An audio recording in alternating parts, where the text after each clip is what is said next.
Hello, everyone. Welcome back to class. We are continuing on with our exploration of Buddhism this week. And today we're actually going to be looking at a primary source, a primary Buddhist text that was written by Buddhists themselves a great many number of years ago. Today we're going to be looking at the Dhammapada, which is kind of a collection of sayings, apparently from the Buddha, that was collected together by his various students and disciples.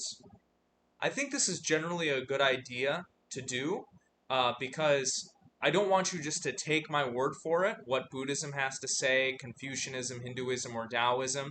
I think it's a good idea generally just to consult the primary sources to see what these different thinkers have thought and said in their own words.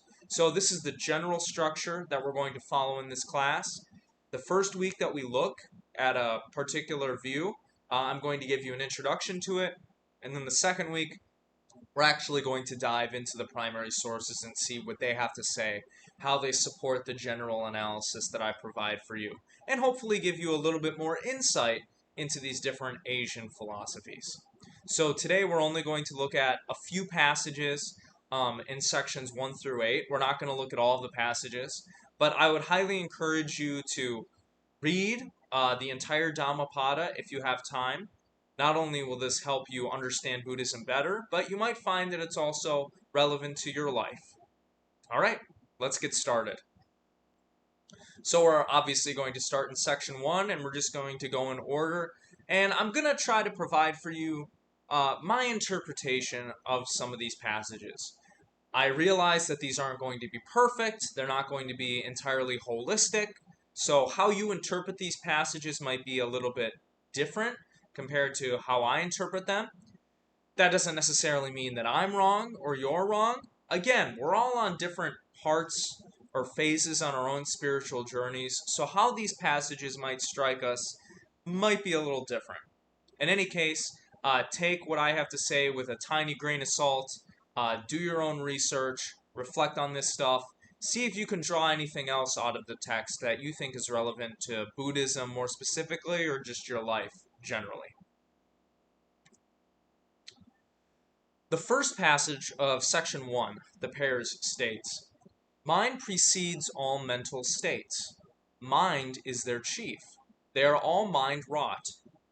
If, with an impure mind, a person speaks or acts, suffering follows him like the wheel that follows the foot of the ox. So, this first passage brings up a central idea that we looked at last week, which is that, according to the Buddhists, reality, so much of reality, is something that is constructed and interpreted by our individual minds. Certainly, there is a way the world is, right? If we all died tonight, the number of planets in the solar system and our solar system wouldn't change. But our minds condition our interpretations of reality and how we see things, what our worldview is, what our values are, our outlooks. That's going to heavily influence how reality appears to us and how reality impacts us. That's basically what I think this passage is trying to get across here. In large part, our minds construct our reality. And so, if we want to relate this to suffering, so much of our own suffering is due to our own mental condition. Therefore, if we want to try to escape our suffering, if we want to try to dissolve our desires, what we should be doing is working on our minds, working on our outlooks, our attitudes, our moods, dispositions, beliefs, etc. And there really is a really deep mine here to be dug. It's not immediately apparent, how our mind influences how we perceive reality and what reality means to us. But if you really reflect on this, if you really think on it, I think you'll come to realize that your mood, your outlook, your worldview, all of these things are going to deeply influence how you interpret reality and therefore how reality impacts you. More specifically, whether or not you have a positive or negative view of your life, and whether or not you're going to do anything about that. So think about that a little bit. Continuing on, passage 3 says, "He abused me, he struck me, he overpowered me, he robbed me. Those who harbor such thoughts do not still their hatred." So I think this passage can mean a lot of different things depending on where you are at on your own spiritual journey according to Buddhism. But one of the things that I think it means is that so much of the suffering that we experience in life is because we cannot let go of things. We make excuses about the causes of our suffering. We blame our suffering on other people, on the way the world is, on the way that economics is, or on the way that history has developed. We allow these thoughts to kind of populate our minds, thoughts which cause us or compel us to judge others, to look at others negatively, to look at our situation in a negative light. In other words, so much of our own mental life, and therefore how we see and act within this world that we've constructed, is dependent on these thoughts that we have, these attitudes that we have. We get the sense from Buddhism, as we do with Taoism, that we should not let our ego control us. What I mean by that is there is a part of ourselves that we show to others, that we call ourself, but is not ourself ultimately. This is a concept that is pretty common you hear talked about in psychology or psychoanalysis. Sometimes we think that we are equivalent to the roles that we occupy, or we are equivalent to the thoughts that we have, or that we are equivalent to the beliefs that we have, or the feelings that we have. But none of these things are ultimately true, right? We can get so caught up with what is happening in our own minds, the judgments that pop up, the feelings that pop up, but we are not equivalent to those things. And we should not hang on to those things unnecessarily. Rather than equivocating yourself with the thoughts and the feelings that you have, you should equivocate yourself to the thing that is having the thoughts and the feelings, right? It is as if your mind is a play, it's a stage. Various thoughts and feelings are coming on stage and they're having their own time in the limelight. You are not those things on the stage. You are the thing that is watching those things happen. And so, if you say, or if you presume that you are equal to the thoughts that you have, equal to the feelings that you have, you're going to become kind of lost in the muck of these things, right? You're going to hang on to these things. Therefore, one thing that I think this passage is trying to convey to us is that if we allow these thoughts to win, if we hang on to these thoughts and these judgments and these emotions, they're going to hold us back. They're going to cause us to think of ourselves badly, to think of others badly. They're going to cause us to think and act in ways that are detrimental to others. One good example of this is Anakin Skywalker from the Star Wars series. Spoiler alert, I'm going to spoil Revenge of the Sith for you here if you've never seen Star Wars. When we watch Anakin's journey, somebody who is supposedly prophesied to bring balance to the Force, somebody who's supposed to make things right, what we end up following is somebody who ends up turning to the dark side and becoming a Sith. Why? Well, because he hung on to his fear. He leaned into his hatred. This is exactly what Sith philosophy teaches people, right? To lean into those negative emotions in order to cultivate power. This is the opposite of what Buddhism is saying, okay? If there is a group in Star Wars that are Buddhists, it's supposed to be the model Jedi. The Jedi who let things go, who don't let reality impact them so much, who don't let the stirrings of their ego, their thoughts and their feelings, their fears and insecurities overwhelm them, but people who are able to kind of accept reality for what it is. That doesn't mean they have to like it, but not to be overcome with these feelings and these thoughts that hold us back. So, if you're interested in exploring what Buddhism is kind of like in practice, go ahead and watch the Star Wars movies over again. I believe George Lucas once said that the Jedi are actually supposed to be his model of Buddhist warriors. So, something worth considering. Moving on, passage 11 says, "Those who mistake the unessential to be essential, and the essential to be unessential, dwelling in wrong thoughts, never arrive at the essential." Well, there are a few different ways that we can interpret this. But one of the things that I think this is trying to get us to realize is that most of what we think, believe, and feel about the world are actually delusions. We often do not recognize what's important or what matters for our own spiritual progression or just in life generally, right? You've heard before, don't hold on to grudges. That kind of is related to what's going on here. First of all, according to Buddhism, before we start our Buddhist journey, we don't have a correct understanding of the way the world works. We don't have a correct understanding of what our place in it is or what it's supposed to be. And those things prevent us from making genuine spiritual progress, from strengthening ourselves, from developing self-control, from doing the good things that are going to allow us to generate good karma to escape this cycle of reincarnation that we're caught in. Culture, society, does kind of condition us to hold up things that don't really matter as important. Do TVs matter? Does the latest and greatest iPhone really matter in the grand scheme of things? Does becoming famous or wealthy ultimately matter? No, right?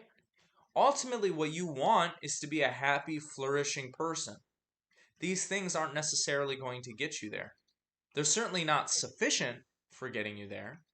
So, when you think about what you really want to get out of life, and when you think about the things that society kind of conditions into us, the beliefs and values, the materialism, you might come to the conclusion, like a lot of people have done in various philosophical and religious schools, that basically what we're doing and what we're thinking is improper and it's not going to help us.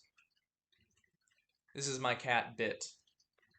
You'll probably see her and my other cat a lot in these videos. But let's move on. Passage 16 states, "The doer of good rejoices here. He rejoices hereafter. He rejoices in both worlds. He rejoices and exalts, recollecting his own pure deeds." And this gets to something central in Buddhism that was related to the passage that we just looked at. When we do bad things, when we have impure thoughts, when we lie, when we slander with our speech, these things upset us, right? They upset our conscience. They make us feel diseased, right? When we do good things, when we're kind, when we're honest, even if that comes as a cost to us, when we have the proper intentions, those things actually quiet our conscience. We feel peaceful. We feel good as a result of doing good, right? We rejoice in our good deeds, even if they come at a significant cost to us. And we experience happiness from doing these things, even if it requires work, even if it doesn't always satisfy our sensual desires, right? Basically, what I think this passage is trying to get across to us is we are going to be more at peace and more happy if we do good things, even if that's going to require more work or energy or time on our part. Doing bad stuff is not going to allow us to be peaceful and happy. We can numb ourselves to the lies and bad things that we do if we continually do them over time, but I doubt we would think that's a good way to live. And the Buddhists certainly don't think so. Let's move on now to section 2, heedfulness. Passage 21 states, "Heedfulness is the path to the deathless. Heedlessness is the path to death. The heedful do not die. The heedless are already dead." So there's something a little bit paradoxical going on here, but here's my interpretation of the passage. If we are aware of our own deficiencies, of our own journey, of the ways that we can improve, that eventually is going to lead us to a state in which we no longer die, in which we can escape this cycle of reincarnation. That is what is meant by heedfulness is the path to the deathless. But if we're not thinking about our own deficiencies, if we're not trying to establish self-control, if we're not trying to quiet and do away with our fears, our anxieties, our anger and resentment, if we are heedless, this is the path to death, right? We're going to stay stuck in this cycle of reincarnation. We're going to end up living a life and dying, living a life and dying. And if we do it poorly, we're going to keep descending the cosmic ladder, and we might end up in a Buddhist hell where we're suffering all the time. Hence, the heedful do not die, in the sense that eventually they're going to be able to escape this cycle. The heedless are already dead.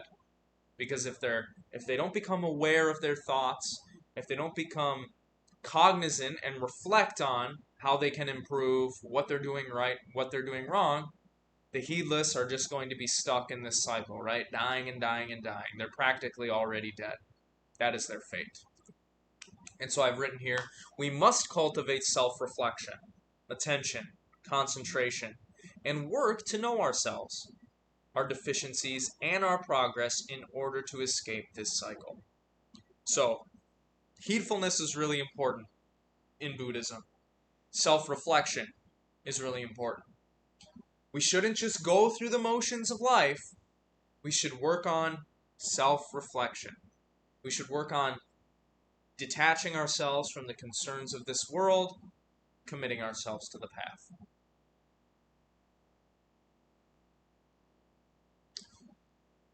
Passage 25 states, by effort and heedfulness, discipline and self-mastery, let the wise one make for himself an island which no flood can overwhelm.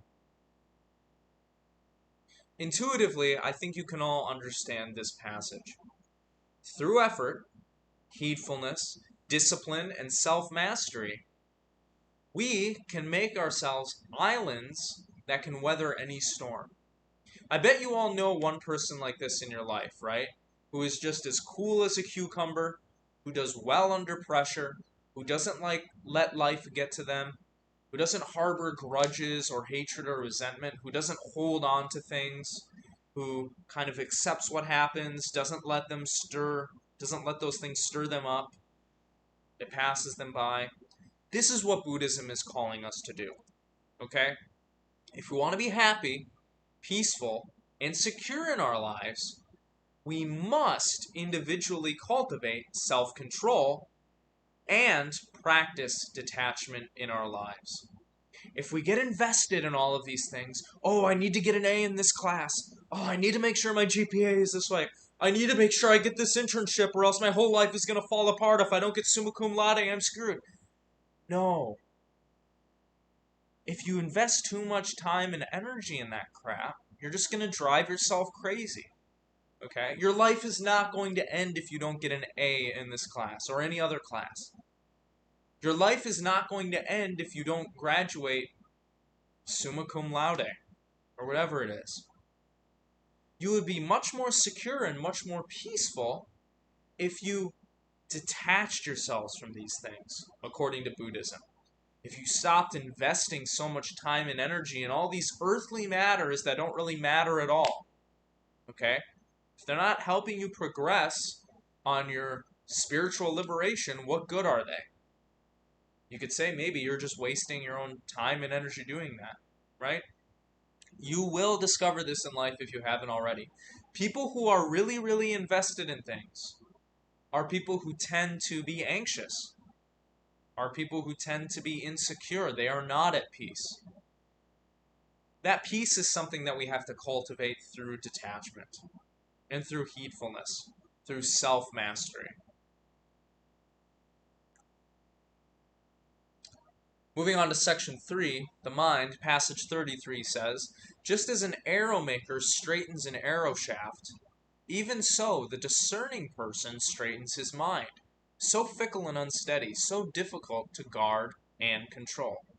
So here this passage is talking about the nature of the mind and the discerning person or the wise person's relationship with their own mind. Just as somebody who makes arrows straightens an arrow shaft, the discerning person, the heedful person, the reflective person is going to cultivate control over their own minds, is going to guard and control their minds so that it doesn't become overwhelmed with emotion or intrusive thoughts or whatever it is. Okay? Our minds and our attention tend to wander. Maybe your mind is wandering right now by listening to this lecture, right? But liberation from this cycle of samsara, peace and happiness, ultimately, is only going to come about by coming to understand and guide our minds towards the proper way of life.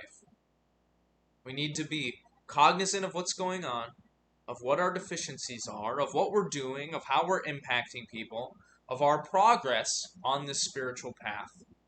So much of this is related to the operations of our own mind, which in our modern consumer culture, we don't really think about or work on. Instead, like zombies, we stare at screens and we let our mind wander or we don't pay attention at all. That is not going to get us to spiritual liberation. We must develop control over our own mind to some extent so that we are not weighed down and held back by our thoughts, our feelings, and our insecurities. Passage 38 says, "Wisdom is not perfected in one whose mind is not steadfast, who knows not the good teaching, and whose faith wavers." Part of becoming a spiritually liberated person, according to Buddhism, is the cultivation of wisdom, which involves self-mastery, understanding our minds, understanding what Buddhism has to say, what it preaches, and committing ourselves to the path, that this path is actually going to get us where we want to go. And so, to summarize, escaping suffering requires knowing what is good, what we should be doing, understanding our condition and how the universe works, and 3, committing ourselves to following the path of wisdom, self-betterment, and compassion. There are lots of people in life who seek wisdom, who seek peace, who seek happiness, but they're not going to find those things unless they know what is good, unless they know how the universe works, and unless they actually have faith in their own capacities and have faith in the path that is laid out to us. That's generally what I think this passage is trying to say.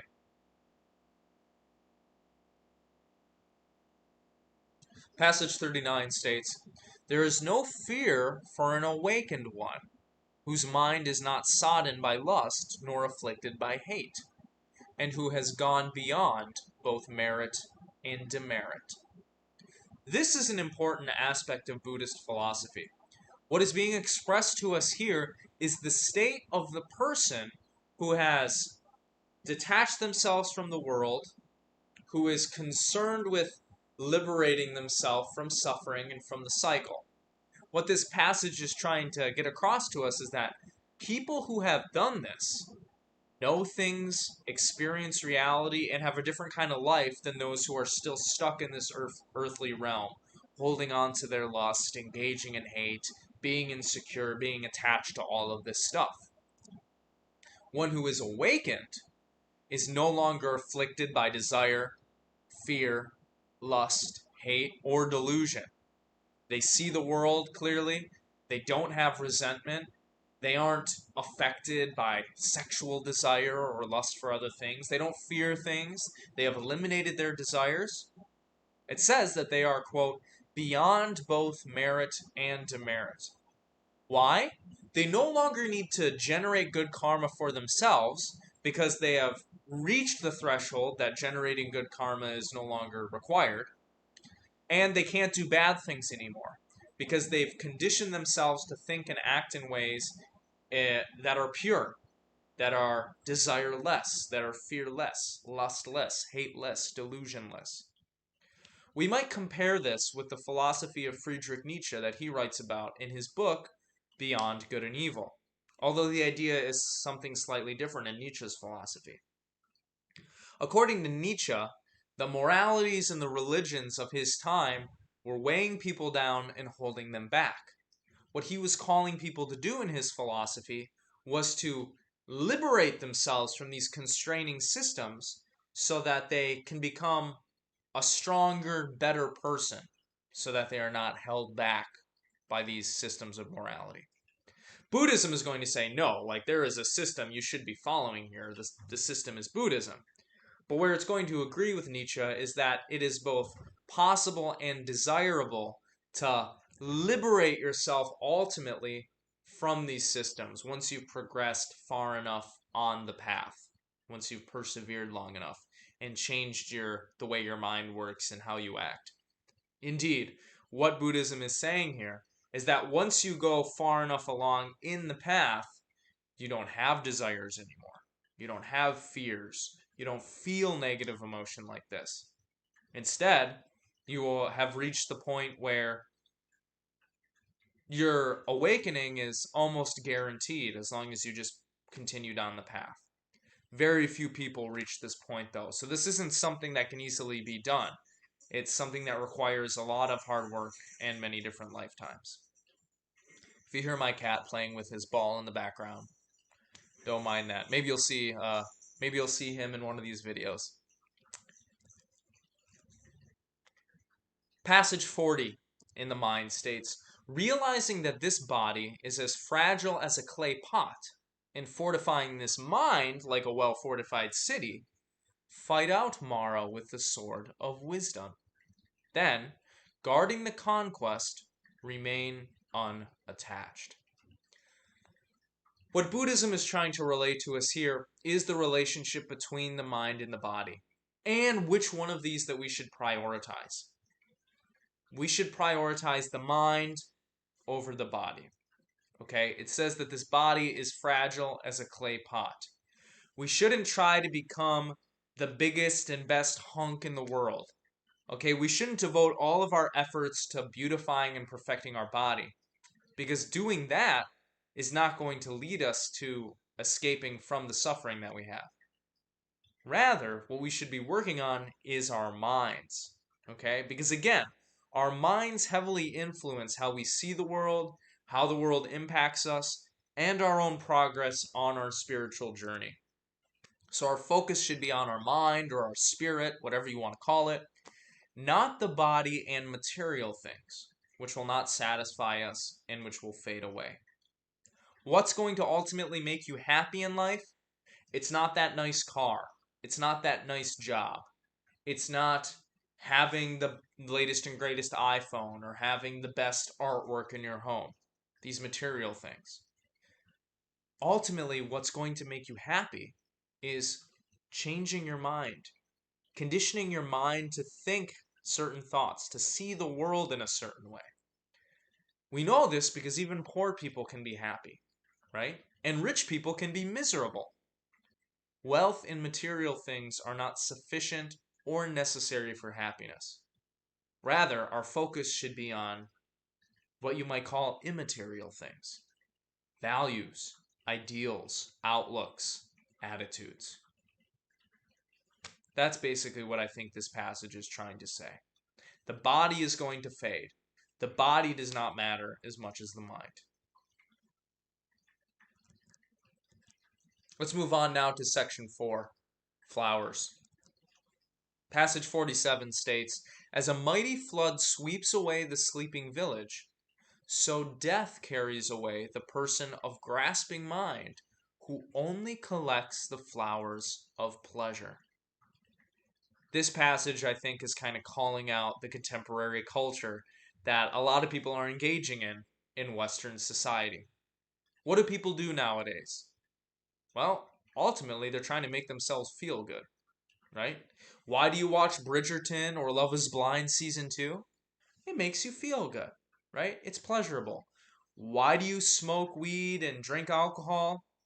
It makes you feel good, right? Why do you sit on the couch instead of exercising early in the morning? Sitting on the couch is comfortable. It makes you feel good, right? Buddhism is saying seeking after pleasure, seeking after the hedonistic lifestyle is not going to end up paying out well for you, okay?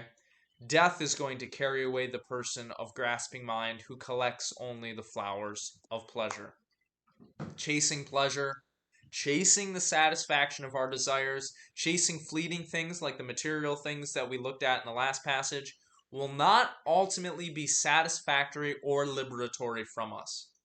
We're still going to be caught up in unsatisfactoriness, in longing, in unfulfillment, in insecurity.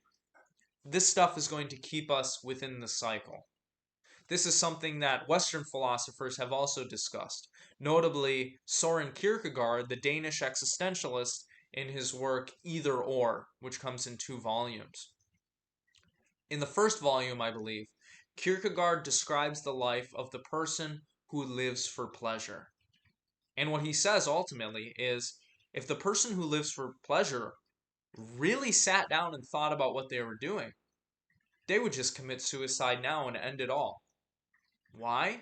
Chasing after pleasure is not going to lead us to a fulfilling, peaceful, happy life.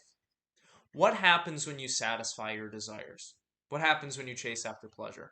Let's say you're really horny and you want to have sex, right? And then you do that. Are you going to be satisfied for the rest of your life? Or are those feelings going to come back up? When you're hungry and you go and eat food to satisfy that desire, do you liberate yourself from that desire? Only temporarily, right? The desire is going to come back and prompt you to act in a certain way, to think in a certain way. Giving in to desire is a never-ending cycle. We can never fully satisfy our desires. So, what does Kierkegaard and what does Buddhism say? Liberate yourself from your desires. Dissolve them. Get rid of them in some sense if you can. Kierkegaard isn't going to stress this as much as Buddhism, but the point still stands. Chasing after pleasure is not going to ultimately satisfy you. You are going to want more pleasure in the future. It's never going to be enough. You may even get addicted to drugs or alcohol and require more and more and more amounts to get the same high. You're chasing a high that you're never actually going to be able to get again, right? This is how people get caught up in addiction. So those who chase pleasure, who just live their lives trying to satisfy their desires, are not going to be able to achieve peace and security. That's what I think this passage is trying to express to us. Passage 49 states, "As a bee gathers honey from the flower without injuring its color or fragrance, even so the sage should go on his alms round in the village." So this passage is actually referencing cultural practice that the sages, the Buddhist monks, used to do in various villages. They would go to the door of people's houses and they would just hold their bowl out. They wouldn't force the person to give them anything. They wouldn't beg them for anything. They would just hold their bowl out like that. And if somebody gave them something, great. If somebody didn't give them something, they would just go to the next house. This is the kind of attitude that Buddhism wants us to cultivate. Okay? We shouldn't seek to control everything in our lives, to grasp everything and be the Lord over everything. We shouldn't try to force the world into the way that we want it to be. Not only are these things going to be impossible, but they're going to cause us frustration, right? Rather, what we should do is we should learn to accept the world as it is in some way. We should not spend our entire lives fighting against the way that the world is. Why? Well, because we're not ever going to be able to make it completely the way that we want to be. And secondly, according to Buddhism, it doesn't really matter. What matters is your outlook and doing good deeds and spreading love and compassion. Yes, the world sucks. Yes, things happen that we don't like happening. Okay? But if you make your life all about controlling people, controlling situations, forcing the world to be a certain way, you're in for a lot of frustration, a lot of failure, a lot of dis-ease at the end of the day. And this is something that Taoism is going to talk about too. If you want to summarize Taoism in a single phrase, and this is something I'm going to harp on a lot in future lectures, it's go with the flow. The Taoists are going to say, if you can learn how to go with the way that the energies of the universe are flowing, you're going to live a much better life, a much more peaceful, happy life. Buddhism is saying something similar here. Passage 50 states, "Let none find fault with others. Let none see the omissions and commissions of others. But let one see one's own acts, done and undone." The idea that is being expressed here is something that you will have heard a lot, especially if it's one that, if you swim in Christian circles, and even more specifically, more progressive Christian circles. The idea being expressed here is, don't focus on others and what other people are doing. Don't endlessly judge others. Don't endlessly compare yourself to others. Focus on what you can improve upon. Focus on what you're doing. Think about the consequences your actions have. Okay? Your focus should be on your own self-improvement, your own progression. Don't worry about what all those people out there are doing. Okay? In biblical terms, we might say, we might invoke the story of the log and the speck in the Bible. So the story goes, there was a person who looked at what somebody else was doing, and they said, "Hey, you're doing that badly. You're doing something wrong," being very judgmental towards them. When they didn't realize that they themselves had a whole host of problems, that they were being hypocritical, that they weren't paying attention to their own deficiencies. As is normally the case for humans, we tend to judge others and we don't judge ourselves. What Buddhism is trying to get us to do is change our focus from other people's deficiencies and characteristics to our own deficiencies and characteristics and development. That's what we should be focusing on. This is what it means, right, to be heedful. If we're just looking at what everybody else is doing, comparing ourselves to them, never looking within, never reflecting, we're being heedless. We're not being heedful. And to escape suffering, to be happy, to live a flourishing life, we have to be heedful.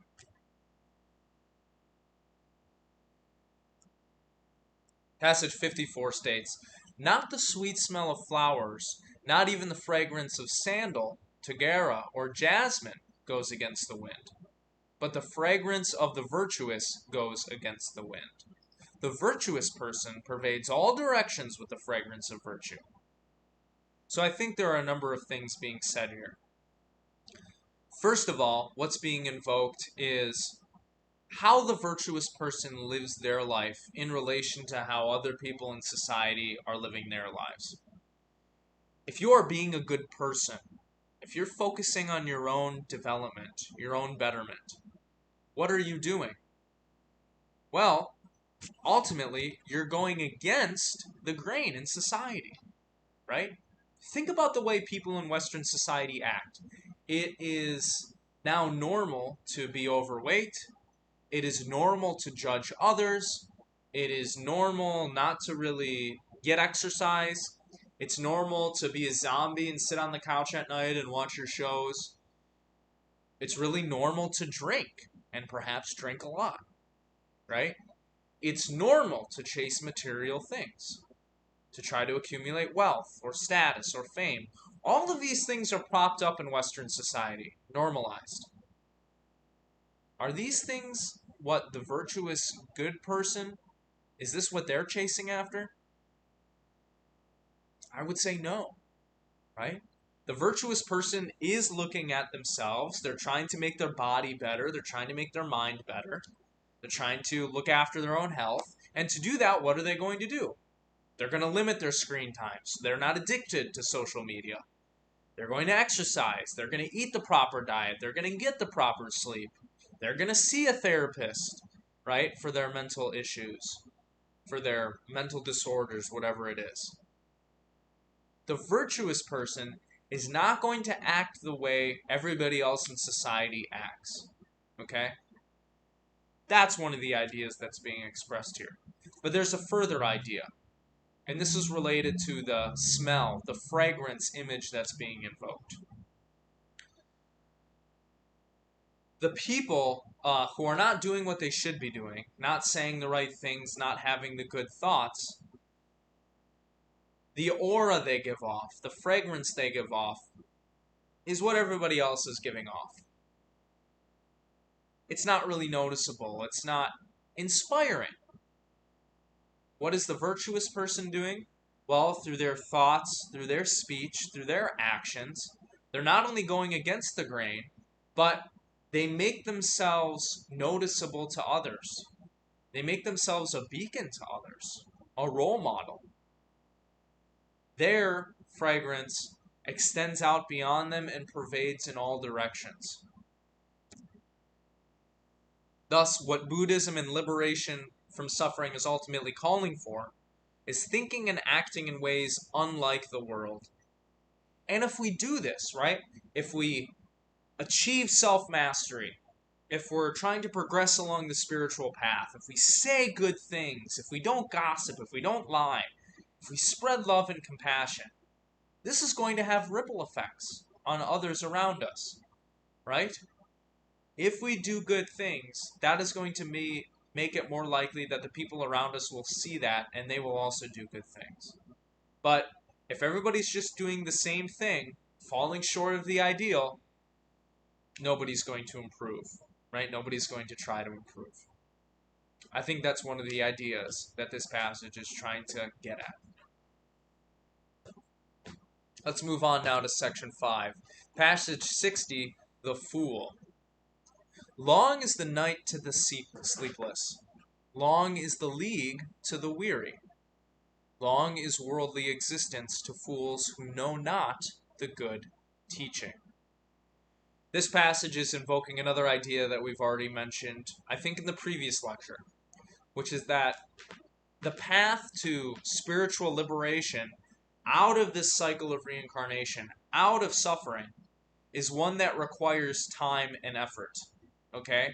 Long is the night to the sleepless. Long is the league to the weary. It's going to require hard work. It's not going to be easy. Long is the worldly existence to fools who know not the good teaching. If you don't understand your condition, if you're not trying to become a better person, if you're becoming invested in all this crap and you're not trying to detach yourself from it, the world is going to feel like a bad, terrible, sufferable place. And if it gets too bad, you may want to kill yourself. This is what the passage is saying. The path to transformation and liberation is a long and arduous one, and life is more hellish for those who do not have the proper outlook and attitude towards it. I'm sure you all know somebody like this in your life. Somebody who always plays the victim, somebody who endlessly complains about everything. Aren't they just a joy to be around? No, they suck to be around, right? You don't want to be around somebody who's endlessly complaining, who always finds fault with everything, who is never having a good day. Their existence to them feels really bad. They suffer. That's because they don't have the proper outlook. It's because they are not trying to progress. They're not doing the right things. This passage is something of a condemnation to those who are overly attached, given to their emotions, who aren't cultivating self-mastery. The section calls them a fool. 61 says, should a seeker not find a companion who is his better or equal, let him resolutely pursue a solitary course. There is no fellowship with a fool. Let's go back to the example I just used. When you hang around with somebody who judges everyone, who is mean, who complains about everything, who sees themselves as a victim constantly, who doesn't try to improve their condition, do they lift you up or do they hold you back? I think you're going to say that they hold you back, right? Or at least they piss you off, they make you upset, they make you sad. It's not fun to hang around with these kind of people. Buddhism is saying there is no fellowship with a person like this. They are going to hold you back. They are going to bring you down. Okay? So what you should do is you should seek out relationships with those who are going to actually lift you up, who are going to push you to be a better person, who are going to push you to see the positivity in a situation, to see the silver lining. If you do this, you are actually going to become better yourself. But keeping company with people who aren't trying to better themselves or achieve liberation is going to hurt you. And they're going to hurt the people around them. Don't do this. Buddhism is cautioning us against this. Instead, make friends with people who are going to care for you, who are going to support you, and who are going to push you to be better. Those are the kinds of relationships that you want. Don't be in relationship with people who are going to hold you back. Passage 63 says, "A fool who knows his foolishness is wise at least to that extent, but a fool who thinks himself wise is called a fool indeed." So there are two different kinds of foolishness being talked about here. One is that if somebody knows that they are foolish, that they are unwise, that is a good thing to know. Because if you don't know that, how are you actually going to start your spiritual journey at all? How are you going to progress? You at least need to become aware of your own deficiencies, of your attachments, of your foolishness. You should do that. But a fool who thinks himself wise is called a fool indeed. What this passage is trying to get across is kind of embodied in the story of Socrates. If you're familiar with ancient Greek philosophy at all. So the story goes, Socrates once famously went to the oracle at Delphi, and he asked who the most wise person in Athens was. The oracle ended up saying, "It's you, Socrates." And he was just really confused by this. He didn't get it. Because he was thinking to himself, look, I don't know that much. I have questions about the world. I really don't know what's going on. And this is why he had so many conversations with people in Athens. Not only because he found pleasure doing it, but because he was trying to better understand the world. What Socrates realized later is that the oracle said he was the wisest because he was able to admit his own ignorance. Because he knew that there were things he didn't know, and he was actively trying to change that. So, we should strive to be better, but we should also remain humble with respect to what we do and do not know.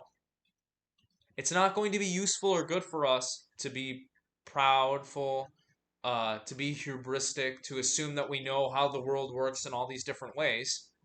No, instead, maybe it would be better if we saw every interaction with the people around us as an opportunity to actually learn more about the world. How would your life change if in every conversation you had, you presumed that person knew something that you didn't know, and you were trying to get it out of them, instead of judging them? Well, think about that a little bit. This is just an artistic representation of Socrates on the right. Be like Socrates. Be humble. I think that's a good way to live.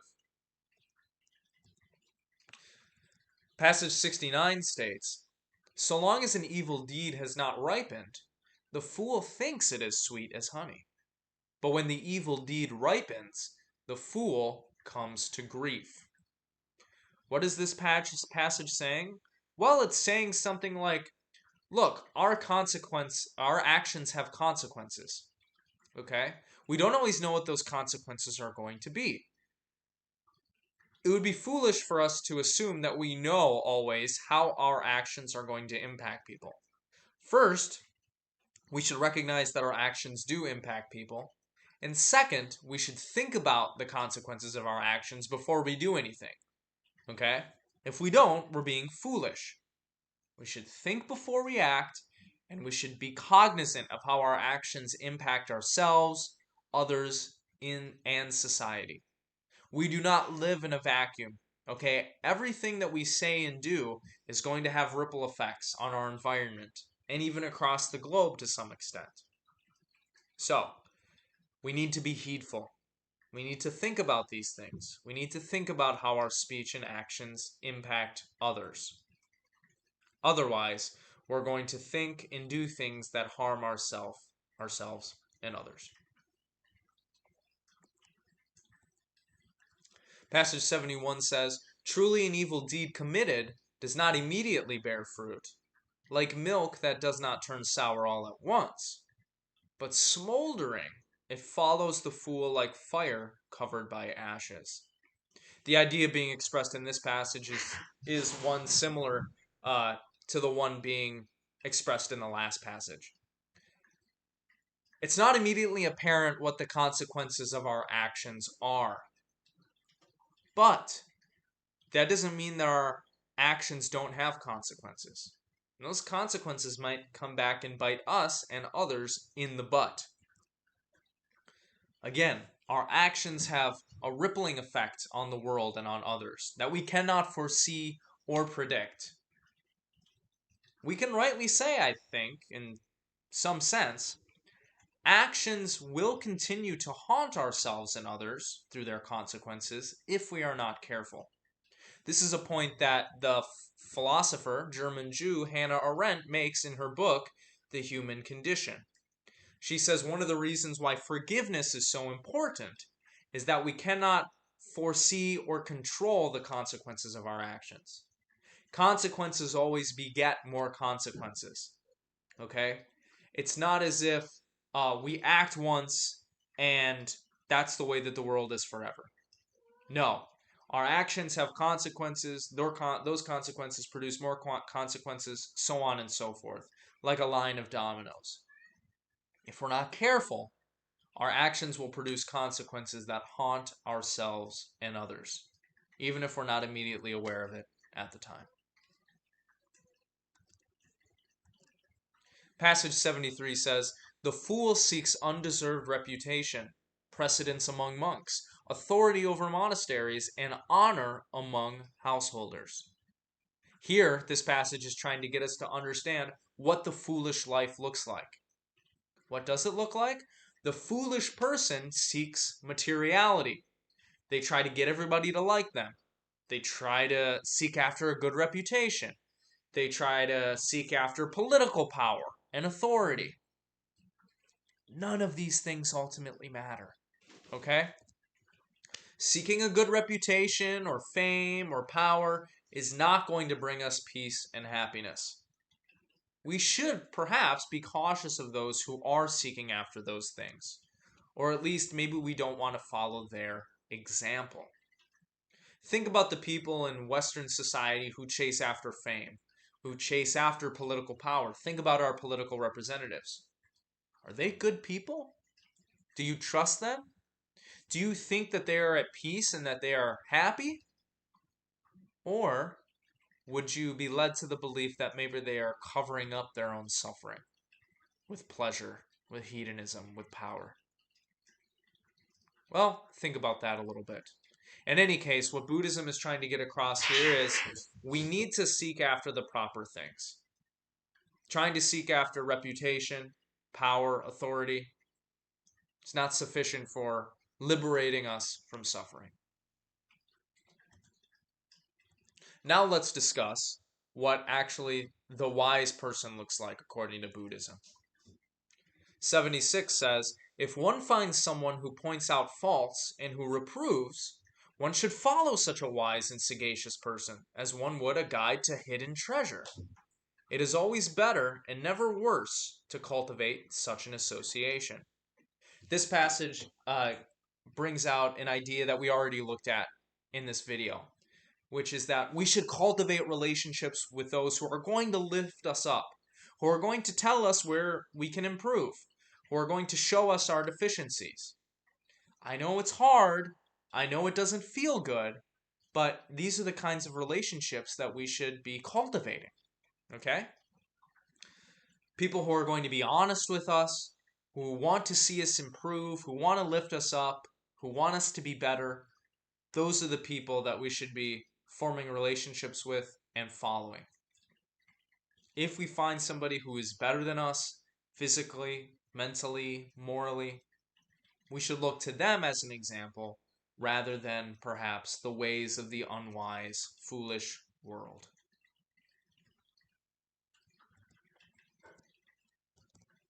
Passage 81 says, "Just as a solid rock is not shaken by the wind, even so the wise are not affected by praise or blame."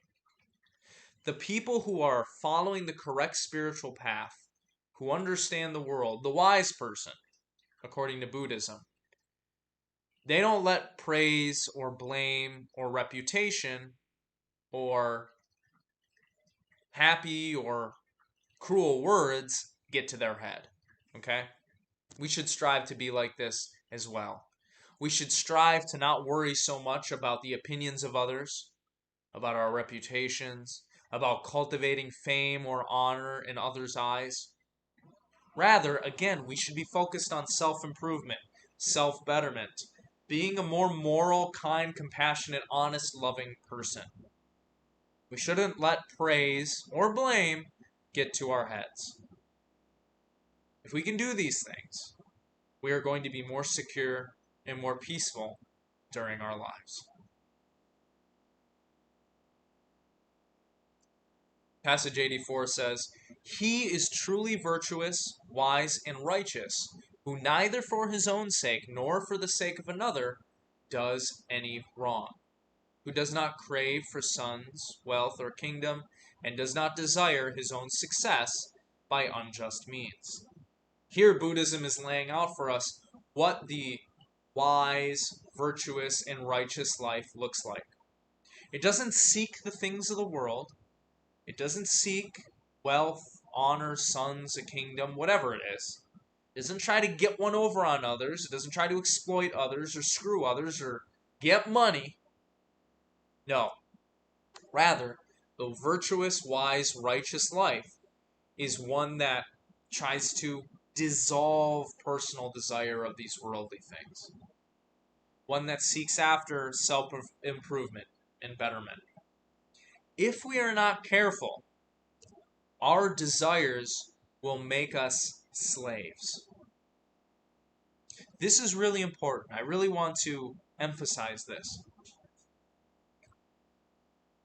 In our lives, we cannot help be slaves to something. We are always going to be a slave to something. Whether that's religion, whether that's our own personal desire, whether that is social justice, whether that is power or fame or pleasure, we are always going to be a slave to something. We can't avoid that. But what we do get to choose is what we are a slave to. Do you want to be a slave to your boss? Do you want to be a slave to your God? Do you want to be a slave to a noble ideal? Nowadays, a lot of people are slaves to their own desires. They let their desires rule over them. They won't do things that are hard. They won't do things that don't bring them pleasure. This constrains them, right? This causes those desires to become really strong and conditioned in them, such that if they don't get their way, oh, the world is a terrible place and they suffer and everything sucks. If you're not careful, you may become a slave to your desires. Buddhism says that's not good. Don't do that. Instead, make yourself a slave to the spiritual path. If you do that, if your whole orientation is directed at the spiritual path that Buddhism lays out, you're going to be happy and fulfilled. So the Buddhists say.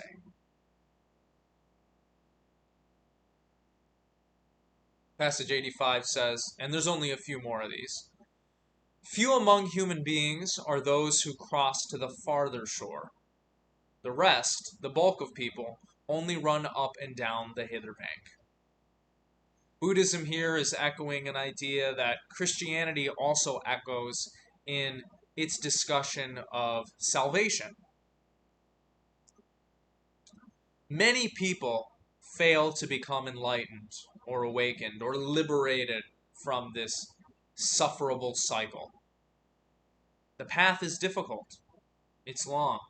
As the Bible says, the gate is narrow that leads to heaven, but the road is wide that leads to ruin.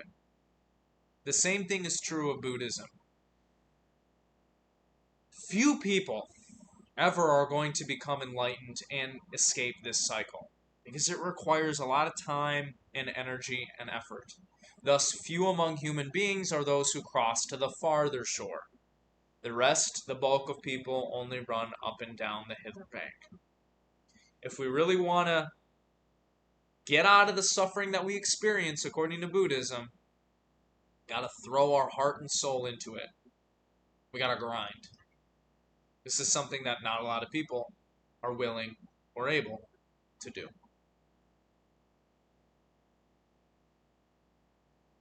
Section 7, the Arahat, or perfected one.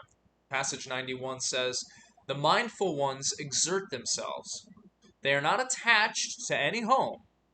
Like swans that abandon the lake, they leave home after home behind. What this passage is trying to express to us is what somebody who understands Buddhism and is following it does. Again, they don't become attached to the things of this world. They don't become attached to a geographical location, to a city, to a sports team, to a person, to a way of life, at least in the contemporary understanding of it, diet, fads, and all that. Rather, those on the path to liberation are not weighed down by desire, worldly goals, or materiality. They are not static, but dynamic beings. Somebody who has a home and stays at their home isn't changing, right? They're just staying there, doing their thing, not learning, not progressing.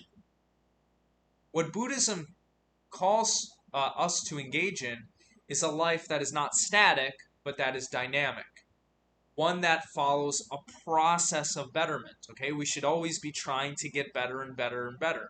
Becoming wiser, becoming more compassionate, becoming more understanding, and less attached to the world. The person who's on the path and who is doing it well is living a dynamic life in which they are changing for the better. Somebody who is stuck in a rut, who becomes attached to things, they're not going anywhere. And for them, that's going to spell suffering. Passage 92 says, those who do not accumulate and are wise regarding food, whose object is the void, the unconditioned freedom, their track, like that of birds in the air, cannot be traced. So this passage is a little mysterious, but it basically means something like, once somebody gets far enough along in the path, their path cannot be traced or outlined by outsiders, by people looking at them externally. I have written here, once one reaches a certain point on the path, their path is their own and cannot be defined, outlined, or exactly followed by anybody else.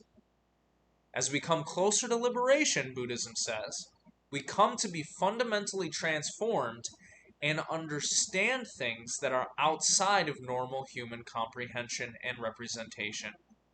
This is something that the author discussed in the introduction to the Dhammapada. He talked about how once we get far along enough on the path, the way that we'll see the world is going to be entirely different from the way that normal humans see the world. The way that we act is going to be entirely different. It's not going to be understandable or replicable by those who are still starting out on their journeys.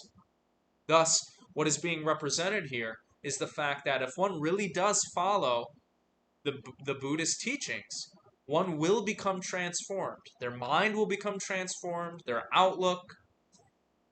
They won't have desires like a normal human has desires.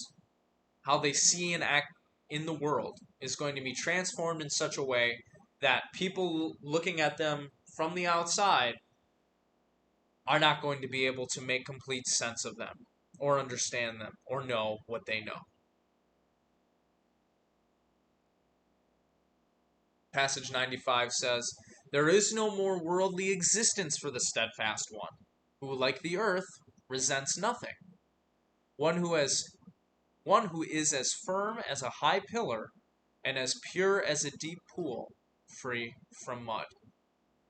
So the person who has progressed far enough along on the spiritual path, this Buddhist path, no longer has any hatred or resentment in their heart.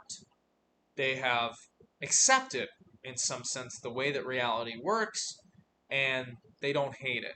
They're not trying endlessly to change it or control it. Rather, they have eliminated hatred, resentment, and delusion from their lives. They are unshaken. We might even say that, like Christianity, they are in the world, but not a part of it. When Paul says this in his letters, what he means is, look, you have to live in the world, right? You're going to be in relationships, you're going to participate in economic systems, you're going to trade, you're going to talk with others, you're going to be in the world, but don't act like the world. If we follow the Buddhist teachings, supposedly we will also get to a point where we're not going to be like everybody else.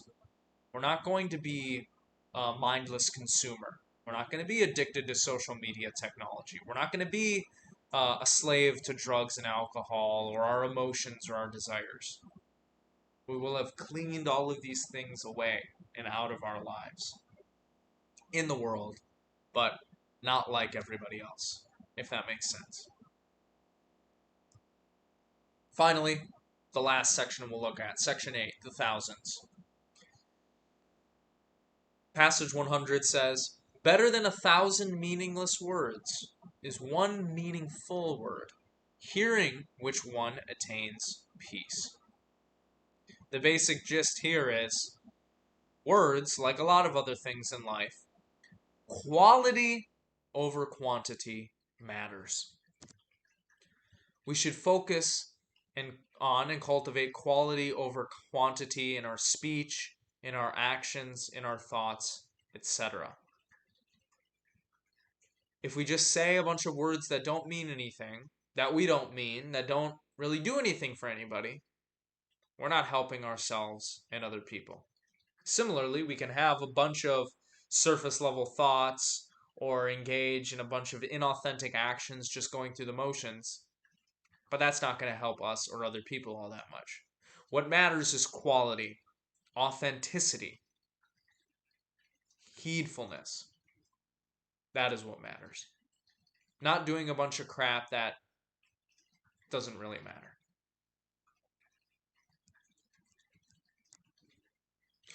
Passage 106 says, "Though month after month for 100 years, one should offer sacrifices by the thousands, yet if only for a moment one should worship those of developed mind, that worship is indeed better than a century of sacrifice."